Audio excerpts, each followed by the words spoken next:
बढ़िया। चलो आज तो हमारा दोस्त नया टॉपिक रहेगा जिसका नाम दोस्तों क्या है, अलंकार है। अलंकार में आप बढ़िया से मैं चर्चा करने वाला हूं, बेहतरीन जबरदस्त जिंदाबाद तरीके से बहुत सारे प्रश्नों पर और कैसे थ्योरेटिकल चीजों को मैं बताने का प्रयास करूंगा।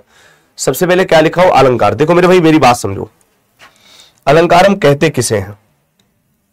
तो अलंकार की बात करें हम यहां से इसको दोस्तों अलग कर सकते, बोलो यहां से अलग कर सकते हैं, बोलो मेरे भाई। तो जी सर हम अलग यहां से कर सकते हैं। यहां पर दोस्तों क्या है, इसका मतलब होता अलम और इसका मतलब क्या होता कार। देखिए अलम मतलब क्या होता है, आभूषण, ठीक है, और कार मतलब करना। कार मतलब क्या होता करना, यानी एक परिभाषा यहां से बनेगी, जो पंक्तियों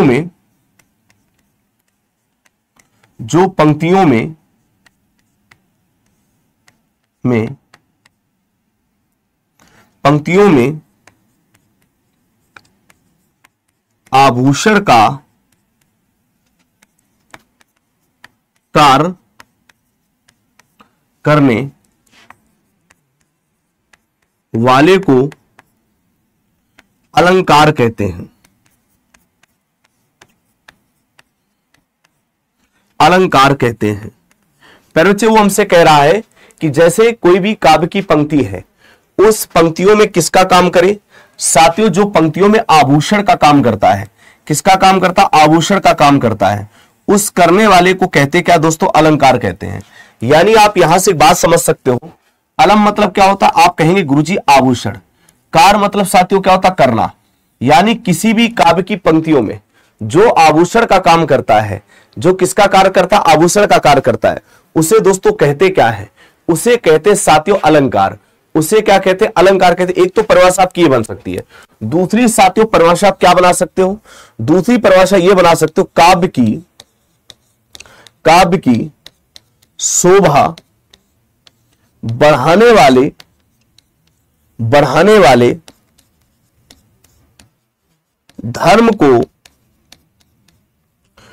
वाले धर्म को क्या कहते हैं साथियों? अलंकार कहते हैं। याद रखना मेरे बच्चे, मैंने क्या कहा? सबसे पहले दो बातों तीन बातों पर याद रखिएगा।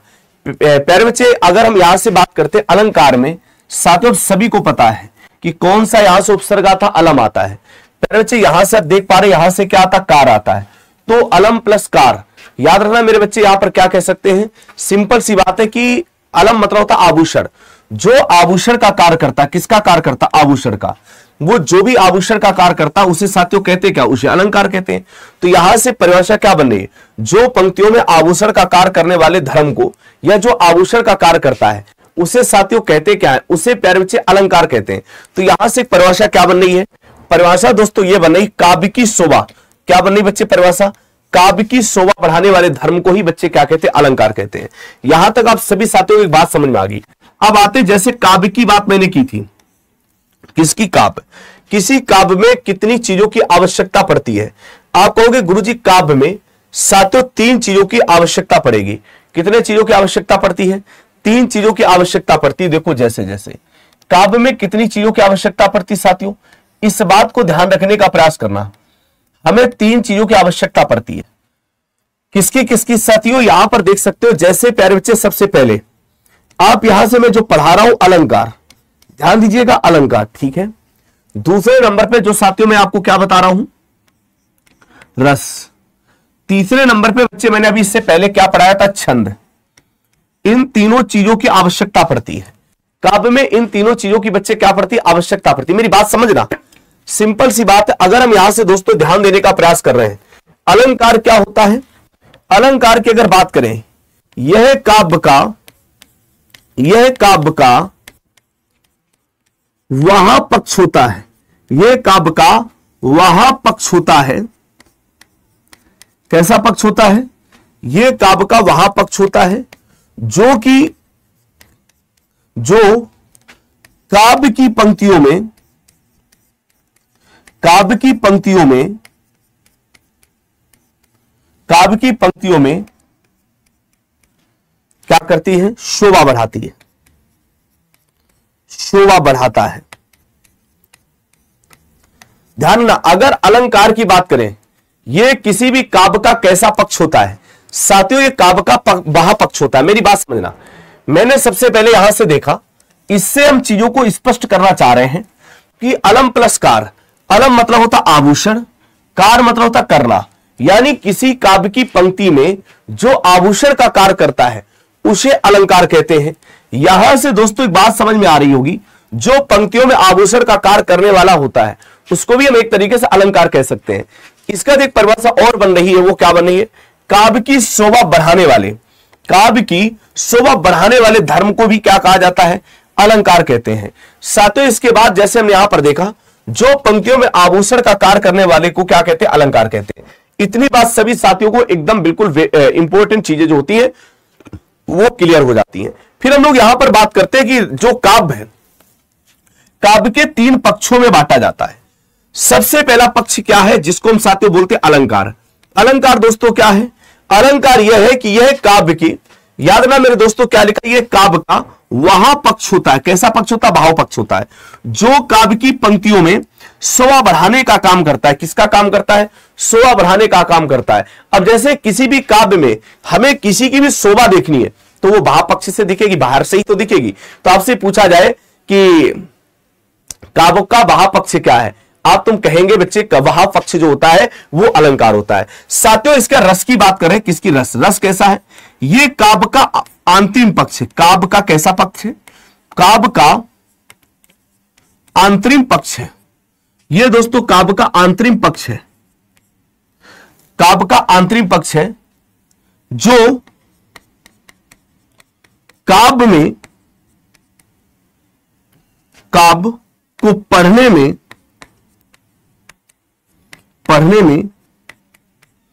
आनंद प्राप्त करता है, आनंद प्राप्त करता है, आनंद प्राप्त करता, उसे रस कहते हैं। उसे क्या कहते हैं? रस कहते हैं। याद ना, काव्य का आंतरिक पक्ष है जो काव्य को पढ़ने में आनंद प्राप्त करता है या आनंद प्राप्त कराता, उसी का नाम क्या है? रस होता है। तो आपसे कभी पूछा जाए आंतरिक पक्ष क्या है, साथियों रस होता है। आगे देखो छंद की बात करते हैं। छंद क्या है? ये काव्य को आच्छादित करता है, आच्छादित करता है, जो कि अपने नियमों में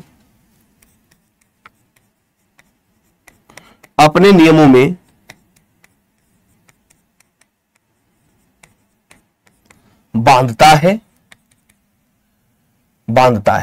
ठीक है प्यारे बच्चे, ये काव्य के 3 पक्ष होते हैं। सबसे पहले दोस्तों मैंने इस बात को बताने का प्रयास किया कि जो अलंकार है, अलंकार का काम क्या है, उस काम को भी आप सभी साथी समझ पा रहे हैं कि जो पंक्तियों में आभूषण का कार्य करता है उसे अलंकार कहते हैं। इसके बाद दोस्तों यहां पर लिखा काव्य की शोभा बढ़ाने वाले धर्म को भी अलंकार कहते हैं। इसके 3 पक्ष होते हैं। देखो यह काव्य का वह पक्ष है जो कि काव्य की पंक्तियों में शोभा बढ़ाने का काम करता है। रस की बात करें, यह काव्य का आंतरिक पक्ष है जो काव्य को पढ़ने में आनंद प्राप्त कराता है। छंद काव्य को आच्छादित करता जो अपने नियमों में बांधता है। ये बात आप सभी साथियों को समझ में आ गई।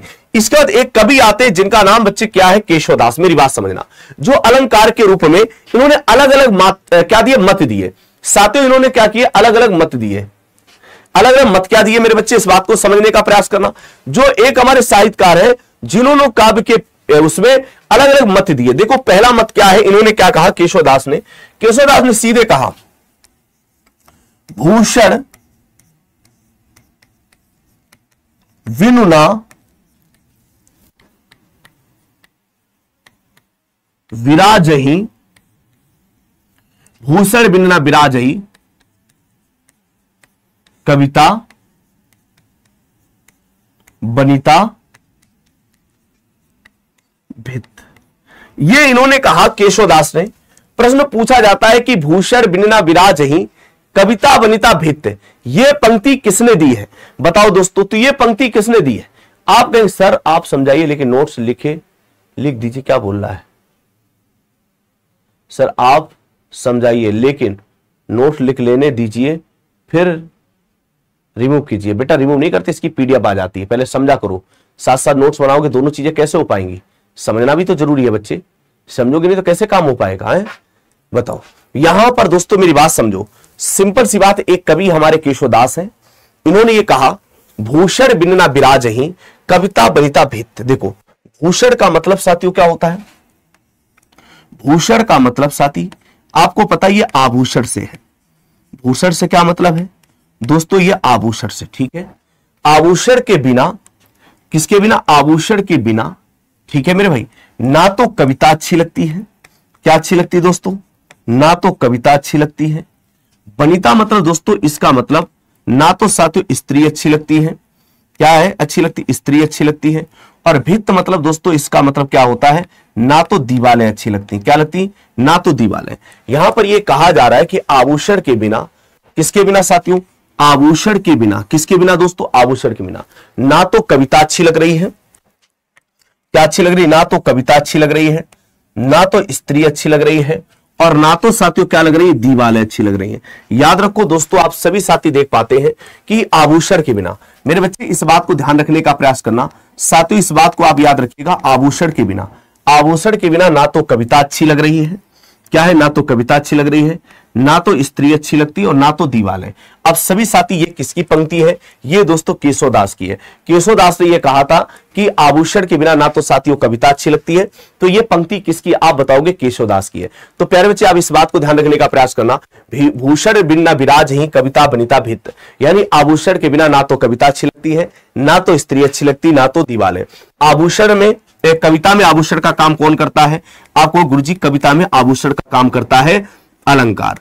क्या करता? अलंकार। बोलो बच्चे, यहां तक किसी बच्चे को कोई डाउट हो जल्दी से कमेंट करके बताओ। बताओ सभी लोग कमेंट करके बताओ, यहां तक किसी को कोई डाउट। देखो आप इस बात को समझने का प्रयास करना प्यारे बच्चे। मैंने क्या कहा? अलंकार में उपसर्ग है अलम। अलम का मतलब होता आभूषण। आभूषण का कार्य करने वाला क्या कहलाता है दोस्तों? अलंकार कहलाता है। क्या कहलाता है दोस्तों? अलंकार कहलाता है। इस बात को सभी साथी समझ गए? तो ने कहा जी सर। इसको क्या कहते हैं? आभूषण को अलग, ये मान लो मेरे भाई आप सभी साथी जानते हैं। इसमें काव्य की शोभा बढ़ाने वाले धर्म को भी क्या कहते हैं? अलंकार कहते हैं। इसमें यहां पर परिभाषा क्या है? जो पंक्तियों में क्या है? जो पंक्तियों में आभूषण का कार्य करने वाला हो उसे भी साथियों अलंकार कहते हैं। यहां तक किसी बच्चे को कोई डाउट नहीं है। फिर मैंने बताया कि काव्य में जो है इसके कितने पक्ष होते हैं? आप कहोगे 3 पक्ष होते हैं। 3 पक्षों में सबसे पहले आप देख पा रहे अलंकार है। अलंकार क्या होता है? यह काव्य का वह पक्ष होता है जो कि काव्य की पंक्तियों में क्या बढ़ाता है? शोभा बढ़ाता है, उसे दोस्तों अलंकार कहते हैं। लेकिन काव्य का जो आंतरिक पक्ष है, काव्य का कैसा पक्ष है? आंतरिक पक्ष है, जो काव्य को पढ़ने में आनंद प्राप्त कराता है, उसे दोस्तों हम रस कहते हैं। ये कौन है? रस। ठीक है बच्चे। छंद की बात करें बाबू, तो छंद में दोस्तों क्या लगेगा? काव्य को आच्छादित करता है, जो कि अपने नियमों में बांधता है, उसे छंद कहते हैं। इस बात को आप सभी साथी समझते हैं। फिर इसके बाद एक हमारे कवि हैं जिनका नाम है केशवदास। क्या नाम है साथियों? केशवदास है। केशवदास, आप सभी दोस्त यहां पर ध्यान रखना है।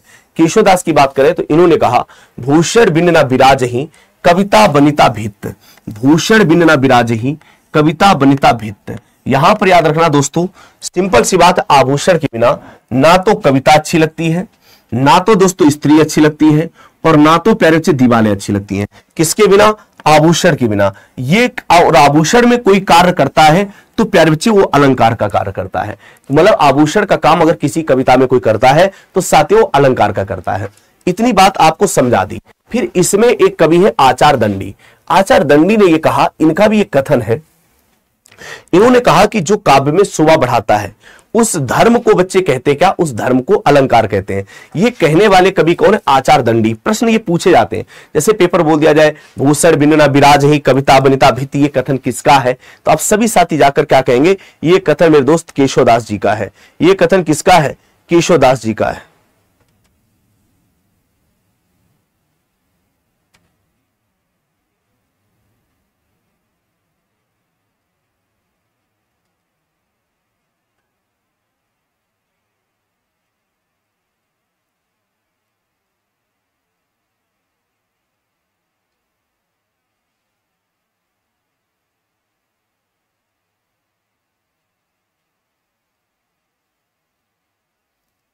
ठीक है मेरे भाई।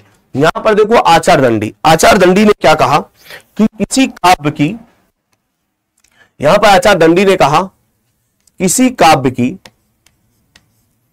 किसी काव्य की किसी काव्य की शोभा बढ़ाने वाले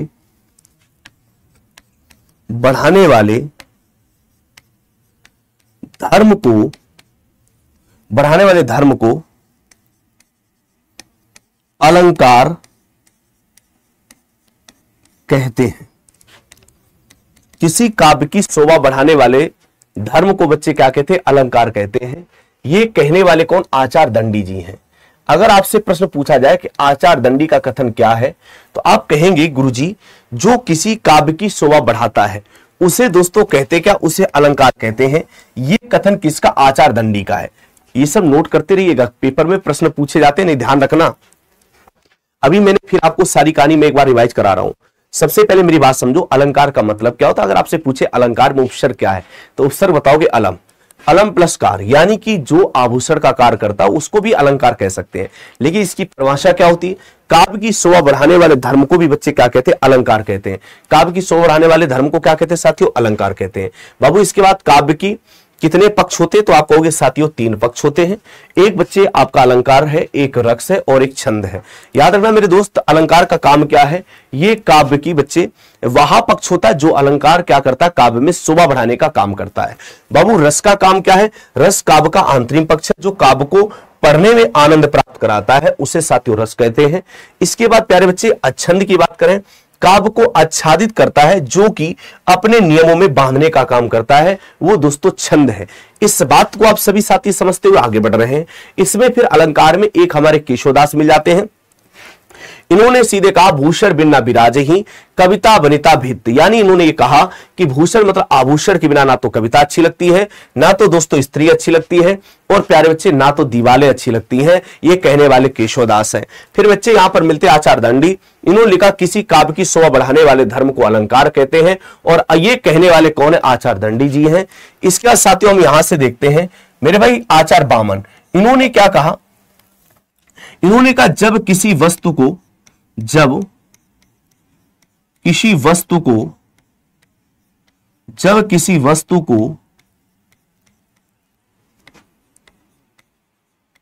अलंकृत कर दिया जाता है, अलंकृत कर दिया जाता है,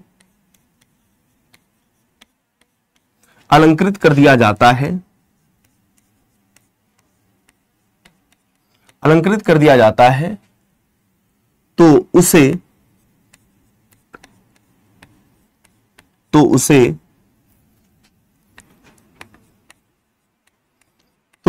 अलंकार कहते हैं।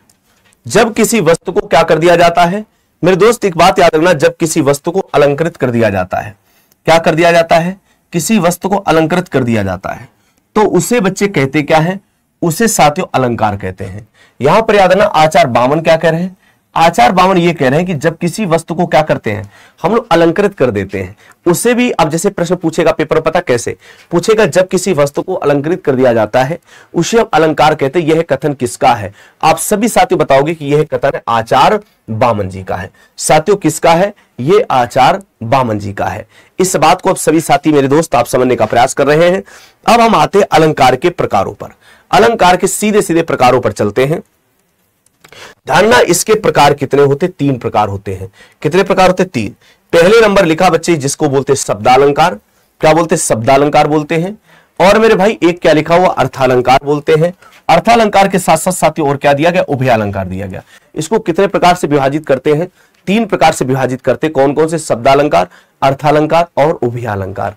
अब देखो मेरे बच्चे यहां पर शब्दालंकार को अगर साथियों यहां से अलग करें, यहां से जैसे अलग करते हैं तो प्यारे बच्चे क्या लिखा? शब्द और प्लस यहां से लिखा अलंकार। क्या लिखा साथियों? शब्द प्लस अलंकार। यानी इसकी परिभाषा क्या बनेगी?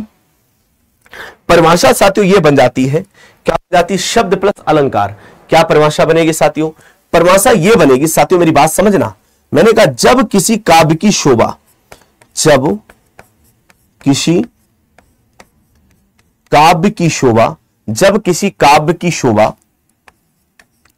काव्य की शोभा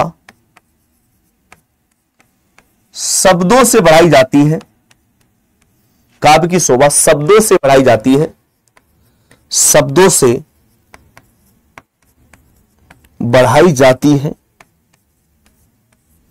शब्दों से शोभा बढ़ाई जाती है, उसे शब्द अलंकार कहते हैं।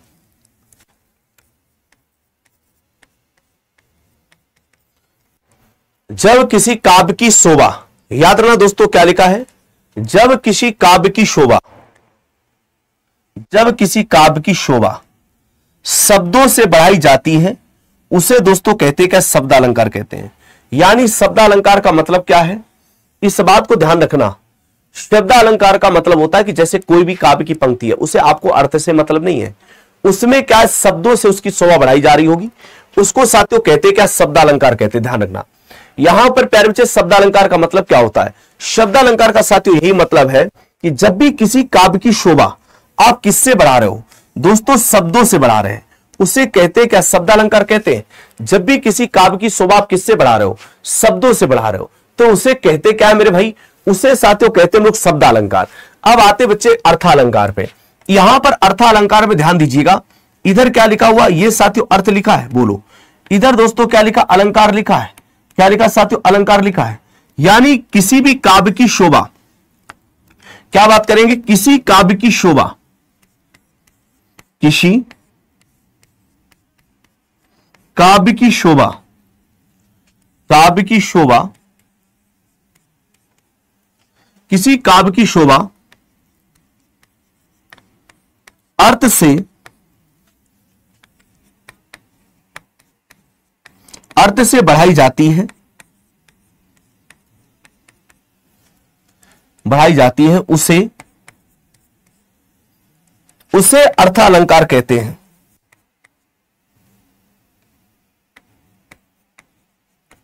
उसे अर्थालंकार कहते हैं। मैंने कहा किसी काव्य की शोभा यदि बच्चे किससे बढ़ाई जाती है, अर्थ से बढ़ाई जाती है, उसे साथियों क्या कहते हैं, अर्थालंकार कहते हैं। याद रखना मेरे बच्चे मैंने क्या बताया, किसी काव्य की शोभा, किसी काव्य की शोभा अर्थ से बढ़ाई जाती है, उसे दोस्तों कहते क्या है, अर्थालंकार कहते हैं। इस बात को ध्यान रखने का प्रयास करना, उसे साथियों क्या कहते हैं, अर्थालंकार कहते हैं। जब किसी काव्य की शोभा हम किससे बढ़ा रहे हैं, जब किसी काव्य की शोभा आप शब्दों से बढ़ा रहे हो, उसे शब्दालंकार कहते हैं।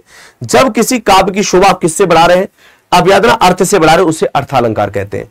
उभयालंकार किसे कहते हैं, जब किसी काव्य की शोभा, जब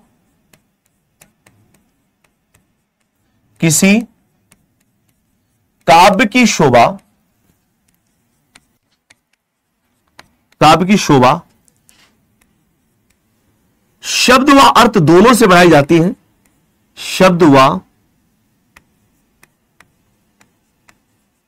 अर्थ दोनों से बढ़ाई जाती है,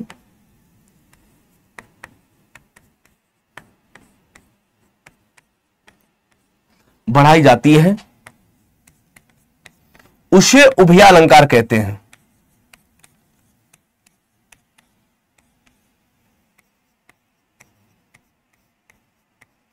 ध्यान में, जब किसी काव्य की शोभा अर्थ या शब्द दोनों से बढ़ाई जाती है, उसे बच्चे कहते क्या हैं,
मेरी बात समझिए मेरे दोस्त, मैंने क्या कहा, यहां तक सभी साथी मेरी बात समझने का प्रयास करना। मैं एक बार फिर रिवाइज करा रहा हूं, आप इन पॉइंटों पर ध्यान दे रहे कि नहीं ध्यान दे रहे हो, कि बस तुम ऐसे बातचीत में करने में लगे रहे थे, इसीलिए तुम्हारे कमेंट को रोका है मैंने क्या बताया। सबसे पहले मेरी बात समझो बाबू, अलंकार का मतलब होता अलम प्लस कार, यानी कि आभूषण का जो भी कार्य करता है उसे अलंकार कहते, ठीक है। जो पंक्तियों में आभूषण का कार्य करता है उसे दोस्तों कहते क्या, अलंकार कहते, ठीक है मेरे भाई। काव्य की शोभा बढ़ाने वाले धर्म को भी क्या कहते हैं, अलंकार कहते हैं। इसमें देखो मेरे बच्चे, यहां पर पता चल रहा है काव्य के कितने पक्ष होते हैं, 3 पक्ष होते हैं बाबू। 3 पक्षों में आप सभी साथी देख पा रहे अलंकार किसे कहते हैं। ये काव्य का वह पक्ष होता है जिसे हम अलंकार कहते हैं। ये काव्य का साथियों कैसा पक्ष होता है, आंतरिक पक्ष होता है जिसे हम दोस्तों रस कहते हैं। और ये काव्य का कैसा पक्ष होता है, आच्छादित यानी अपने नियमों में बांधता है, उसे दोस्तों कहते क्या है, उसे प्यारे बच्चे, सर व्हाइट बैकग्राउंड, इसकी पीडीएफ कौन निकालता है, पागल के इंसान। चलो, केशवदास ने क्या बोला कि भूषण बिन न विराज ही कविता बनिता भीति, ये किसका कथन है, ये केशवदास का है। केशवदास ने सीधे कहा कि आभूषण के बिना ना तो कविता अच्छी लगती, ना तो बनिता और ना तो दीवारें अच्छी लगती हैं, ठीक है मेरे भाई।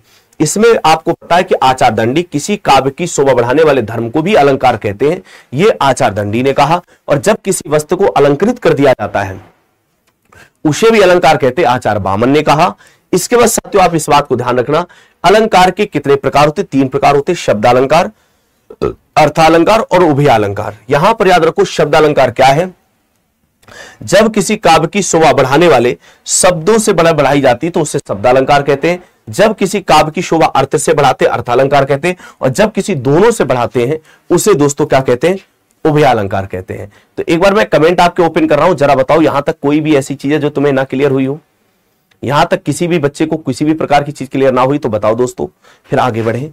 सारी कहानी आपको बिल्कुल परफेक्ट तरीके से समझ में आती चली जा रही होगी कि हम अलंकार किसे कहते हैं, किसे काव्य के पक्ष को कहते हैं, क्या किसका कथन है, क्या किसके प्रकार है, बताओ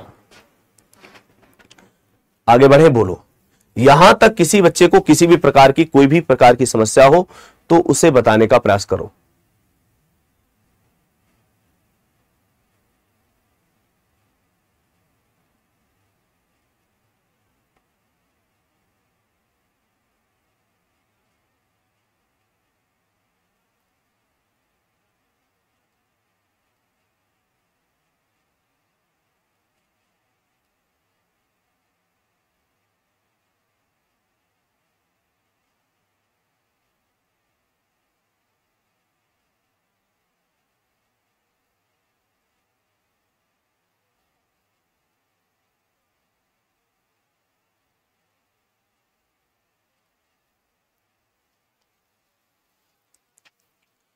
चलो आगे बढ़े, आइए। फिर तुम्हारे कमेंट को मैं क्या करता हूं, बंद करता हूं।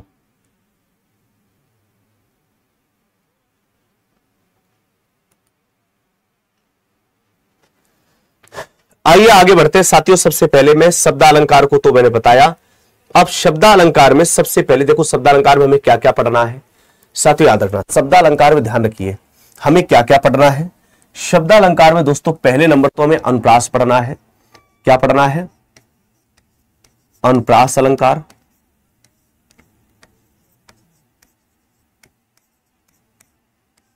क्या पढ़ना, अनुप्रास अलंकार। दूसरे नंबर पे आप अनुप्रास के साथ साथ यहीं पर क्या पढ़ेंगे, यमक पढ़ेंगे। क्या पढ़ेंगे, यमक अलंकार पढ़ेंगे। तीसरे नंबर पे यहीं पर साथियों क्या पढ़ेंगे,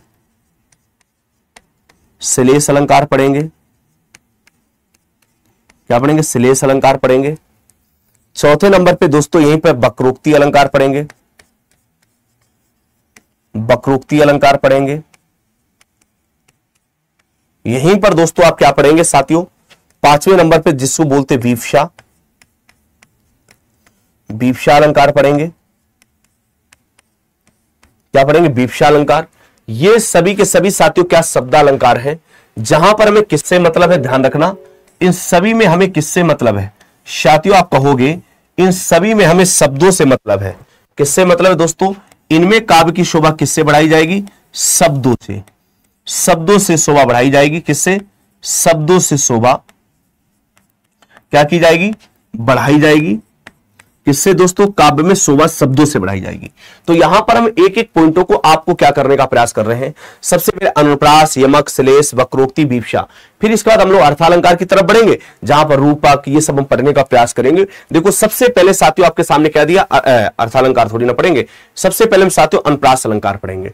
क्या पढ़ेंगे? अनुप्रास। देखो दोस्तों अनुप्रास कहते क्या है? अनुप्रास साथियों किसे कहा जाता है, इस बात को ध्यान देने का प्रयास करना।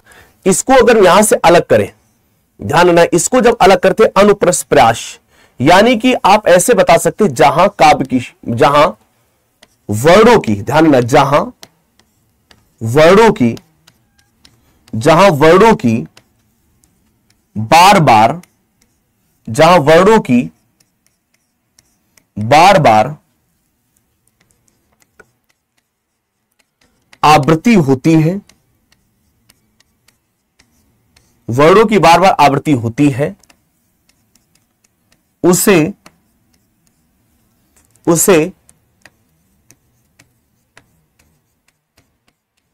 अनुप्रास अलंकार कहते हैं। जहां वर्णों की बार बार क्या होती है? आवृत्ति होती है, उसे दोस्तों कहते क्या? अनुप्रास अलंकार कहते हैं। साथियों याद रखना, जहां आप सभी साथी समझ सकते, जहां वर्णों की बार बार आवृत्ति होती है, उसे दोस्तों कहते क्या है? अनुप्रास अलंकार कहते हैं।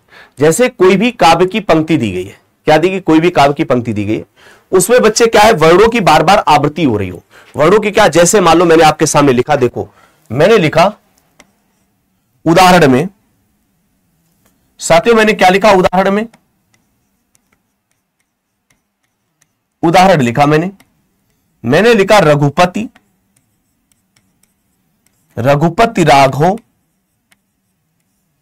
राजा राम, रघुपति राघव राजा राम, पति से पावन सीताराम। ठीक है, जैसे ये हो गया। जैसे कहीं आ जाए तरनी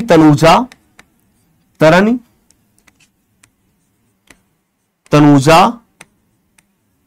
तट तमाल,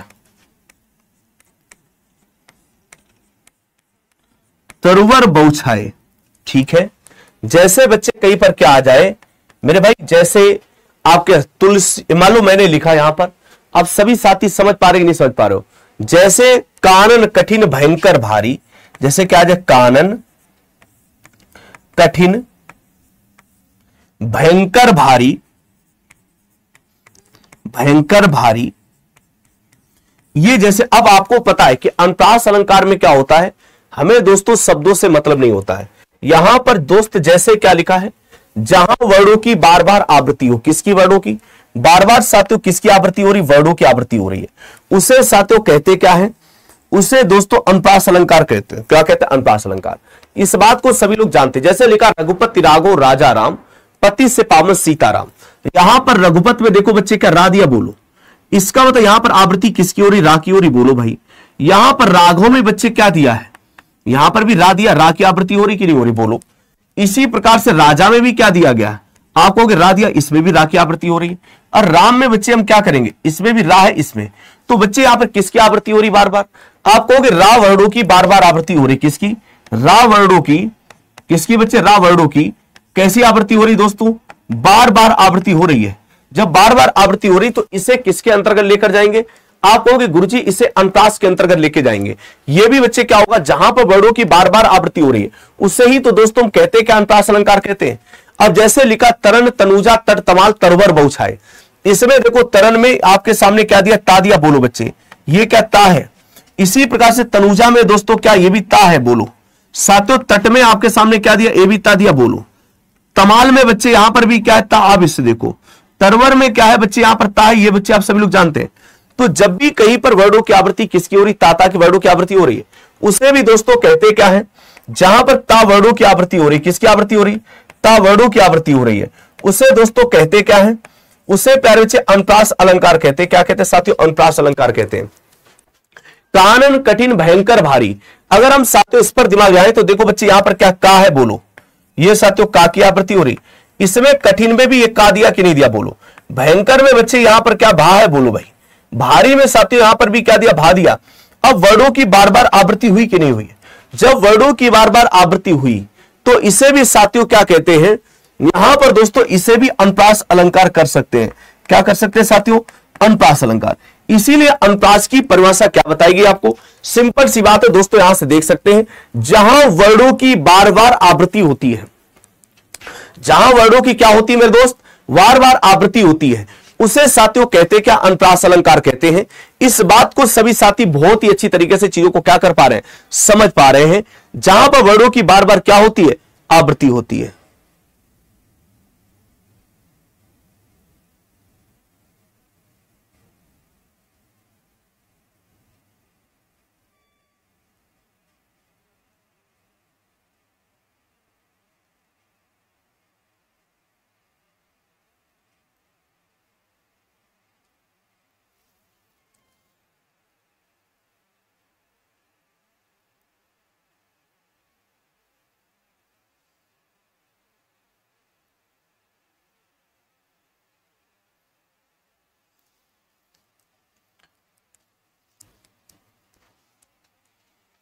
ठीक है मेरे भाई, यहां पर जहां वर्णों की बार बार आवृत्ति होती है उसे अनुप्रास अलंकार कहते हैं।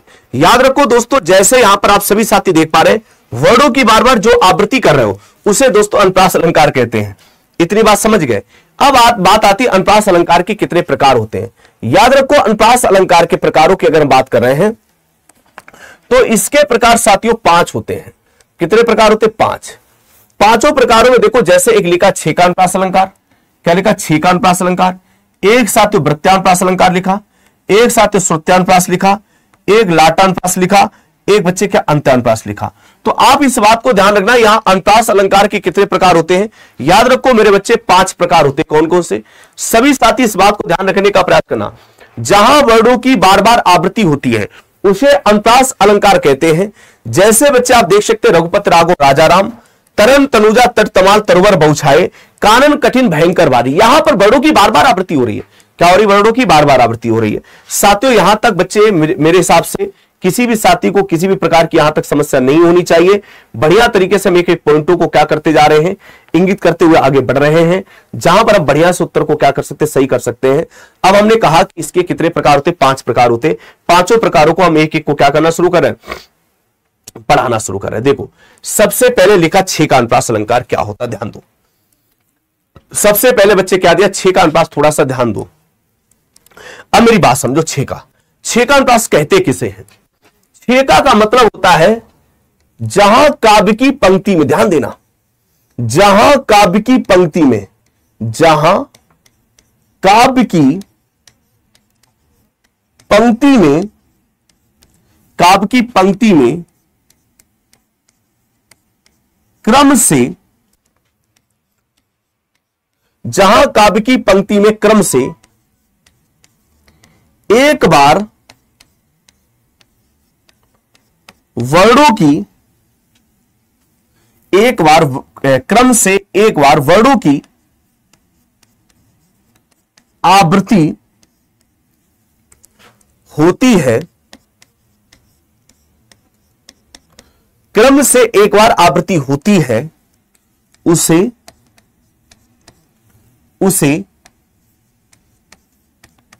छेका अनुप्रास अलंकार कहते हैं। क्या कहते हैं? छेका अनुप्रास अलंकार कहते हैं। साथियों मेरी बात समझो, मैंने कहा जहां काव्य की पंक्तियों में क्रम से, कैसे? क्रम से एक बार आवृत्ति होती है। कैसे होती? क्रम से।